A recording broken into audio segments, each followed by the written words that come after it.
జగన్ సిద్ధం సభ పెట్టారు. మొత్తం 500 మనిషికి ఇచ్చి మందికి 100కి 100 పాళ్ళు తెలుగుదేశం వస్తుంది. జగన్ రాడు, జగన్ ఇంటికి వెళ్ళిపోవటమే. ఏం సంక్షేమం అండి? రూపాయి ఇచ్చి 100 రూపాయలు దొబ్బటం, 100 రూపాయలు ఇచ్చి 10,000 దొబ్బటం. రైతుల్ని నట్టేటిని ముంచాడు. నిరుద్యోగులకి సరైన నిధి లేదు, ఉద్యోగాలు లేవు. వైసీపీలో ఏ కార్యకర్త కూడా పనిచేయాల, ఏ ఎమ్మెల్యే పనిచేయాల. సంక్షేమం చేస్తున్నారు. ఏం చేస్తున్నారు? జనానికి డబ్బులు పంచడమా? ప్రతిపక్ష పార్టీ అన్న వాళ్ళని అడగదొక్కటం ఈయన సిద్ధాంతం తప్ప ఏరే ఇది లేదు. గవర్నమెంట్ ఎలా ఉంది? గవర్నమెంట్ పరిస్థితి చూస్తే ఇవాళ ఎలా ఉందంటే సంక్షేమ పథకాలు అంటున్నాడు, కానీ సంక్షేమ పథకాల వల్ల ఎవరికి ఉపయోగం అండి? ఈ రోజున రూపాయి ఇస్తున్నాడు అంతే. మన చేతి దగ్గర నుంచి రూపాయి ఇచ్చి 100 రూపాయలు తీసుకుంటున్నాడు. ప్లస్ సంక్షేమం అనేది పక్కన పెడితే ఈయన చెప్పిన మేనిఫెస్టోలో సంక్షేమం అనేది చెప్పినట్టుగా చేయట్లా. 10 మందికి ఇస్తే 1000 మందికి ఇచ్చామని చెప్పుకుంటున్నాడు, అంతేగాని దానికి సంబంధం లేదు. ప్లస్ ఒక సంక్షేమం చేస్తేనే అభివృద్ధి అయినట్ట.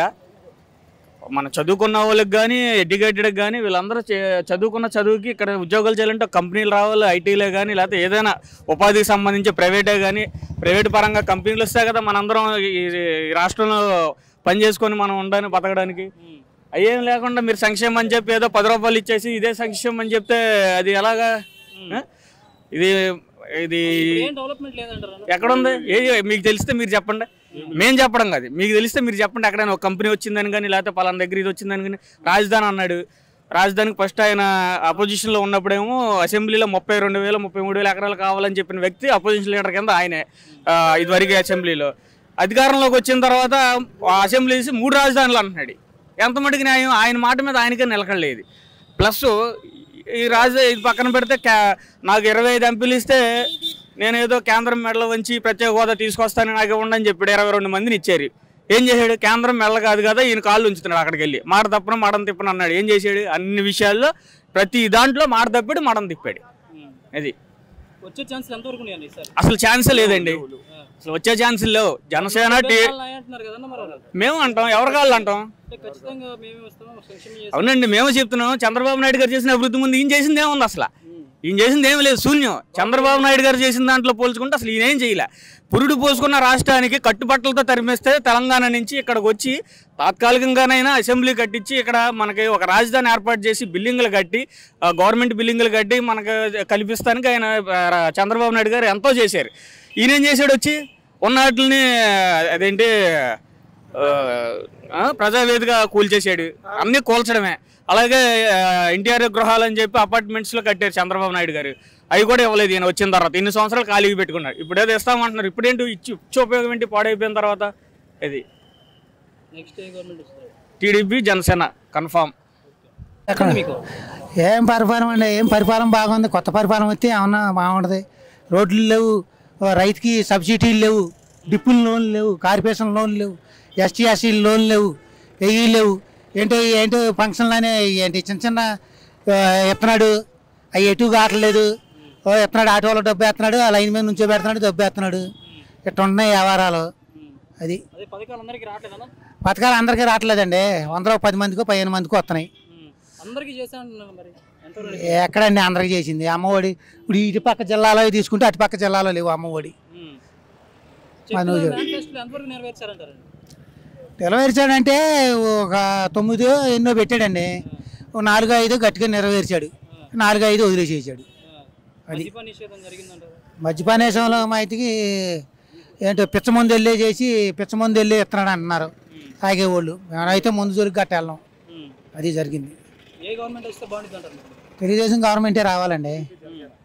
తెలుగుదేశం జనసేన వస్తే కనుక గతంలో రాష్ట్రంలో పరిపాలన ఏం కావాలో అవి చూసుకుంటారు చంద్రబాబు నాయుడు గారు.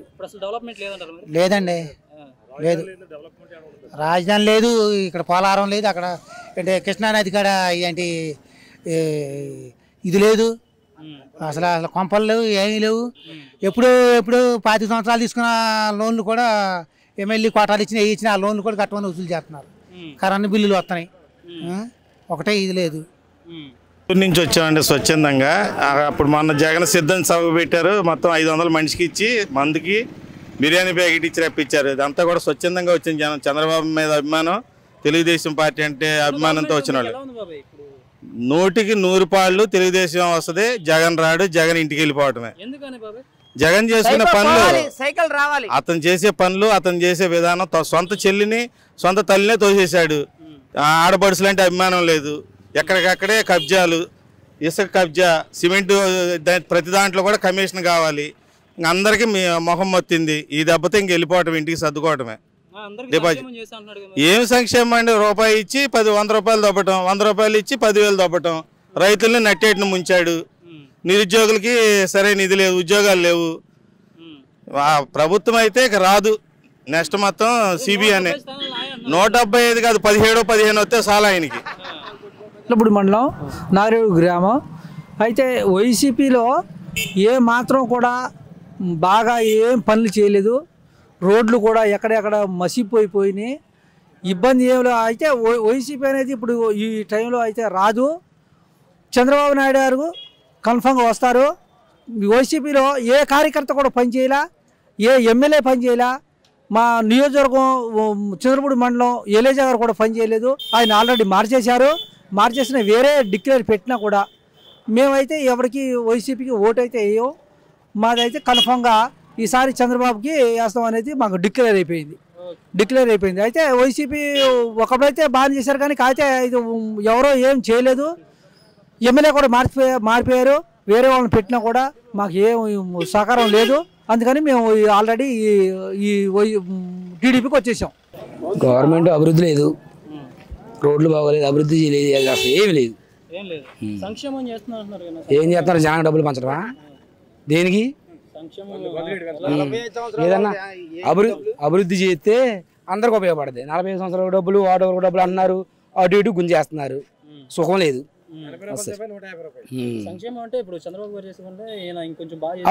అభివృద్ధి చేయాలి. సంక్షేమం అంటే జనానికి డబ్బులు పంచడమా?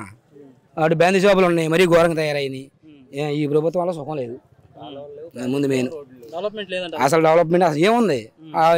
ఏమైనా కట్నీ ఏమైనా ఉంటే ఆయన ఫస్ట్ రకంగానే కూల్చేసిండు. ఈయన వల్ల సుఖం లేదు అసలు. ఒక రకంగా చెప్పాలంటే అభివృద్ధి లేదు. ముందు అభివృద్ధి కావాలి. మా పిల్లల భవిష్యత్తు ఏంటి? ఈయన ఎక్కిన కానీ 5 సంవత్సరాలు ఏమీ లేదు, ఒక పరిశ్రమ రాలేదు. దేనికి? ఎంతవరకు ఏ గవర్నమెంట్ ఉన్నా వేసింది. ఇప్పుడు అమ్మఒడని ఇందులో వేస్తుండో నాన్నకి వెళ్ళిపోతున్నాయి. అయ్యి బ్యాంక్ షాపులు రేట్లు పెంచేసి కల్తీ అమ్ముతున్నారు. ఎంతకని ఎడతారు? అసలు ఏం లేదు. జనసేన టీడీపీ వచ్చి బాగుంటుంది అనుకుంటున్నాం. ఆయన అభివృద్ధి కార్యక్రమాలని చెప్పినా కానీ ప్రజలకి ఎలాంటి అందుబాటులో కూడా లేరు. వీళ్ళు అధికారుల ద్వారా ఇచ్చేసి పార్టీ అని ఎవరైనా ఉండా కానీ ఆ సంక్షేమ పథకాలు అమలు చేయటంలో కానీ హరాస్మెంట్ చేపట్టడం అధికారుల ద్వారా. ఈ పద్ధతి ఆయన కానీ మార్చుకోకపోతే ఈసారి జరిగే ఎన్నికలలో ప్రజలందరూ కూడా ఈ జగన్ ప్రభుత్వానికి వ్యతిరేకంగా పనిచేయడానికి మొత్తం కూడా సిద్ధంగా ఉన్నారు. దీనికి ఏరే వాళ్ళు కూడా పూర్తి స్థాయిలో ఉన్నారు. జనసేన పార్టీ వాళ్ళు కానీ ఇంకా అందరూ కూడా ఈ ప్రభుత్వం మీద వ్యతిరేకత ఉంది. కాబట్టి భవిష్యత్తులో నారా చంద్రబాబు నాయుడు గారు ఈసారి ముఖ్యమంత్రి కావటం ఖాయం. భవిష్యత్తులో ఇది లేదు, అందరికీ కూడా ఉంది. ఈయన చేసిన అభివృద్ధి అని చెప్పడానికి కూడా ఏ రోడ్డు పోయినా కానీ ఎటు పోయినా ఏది కూడా అనుకూలంగా అయితే లేదు. ఆ రోజు ఏదైతే చంద్రబాబు గారు ఏదైతే చేశారో అయ్యే కనపడింది తప్ప ఈయన ప్రత్యేకించి ఇక్కడ ఏరే కార్యక్రమాలు చేసిందైతే లేదు. భవిష్యత్తులో జనం అందరూ కూడా నారా చంద్రబాబు నాయుడు గారు ముఖ్యమంత్రి అవ్వాలి. రేపు అమరావతి మళ్ళా రాష్ట్ర రాజధానిగా ఉండాలని చెప్పేసి చెబుతున్నారు. ఇలా ఆంధ్రప్రదేశ్ రాజధాని ఏది అని చెప్పి ఎక్కడ పోయి చెప్పడానికి కూడా తెలంగాణలో పోయినా ఎవడు పోయినా ఇక్కడ రాజధాని అనేది కూడా లేకుండా చేసిండు. ఇలాంటి ముఖ్యమంత్రి అనేది రాష్ట్రంలో ఎవరు కూడా ఎక్కడా కూడా చూడలేదు. ఇలాంటి నీటిపారుదల అయితే కూడా పూర్తి స్థాయిలో వ్యతిరేకంగా అనమాట. ఈ చింతలపూడి దాన్ని లిఫ్ట్ కానీ ఇంకోటి కానీ ఏవి కూడా ఇతని అనుకూలంగా ఎక్కడా కూడా చేయలేదు. ప్రజా వ్యతిరేక పాలన చేస్తుండో ప్రతిపక్ష పార్టీ అన్న వాళ్ళని అడగదొక్కటం ఈయన సిద్ధాంతం తప్ప ఏరే ఇది లేదు. జనం అందరూ కూడా ఇతన్ని ఓడియటానికి సిద్ధంగా ఉన్నారు. నారా చంద్రబాబు నాయుడు గారు జనసేన కలిసి ముఖ్యమంత్రి అధిష్టానంలోకి వస్తారు, అధికారంలోకి.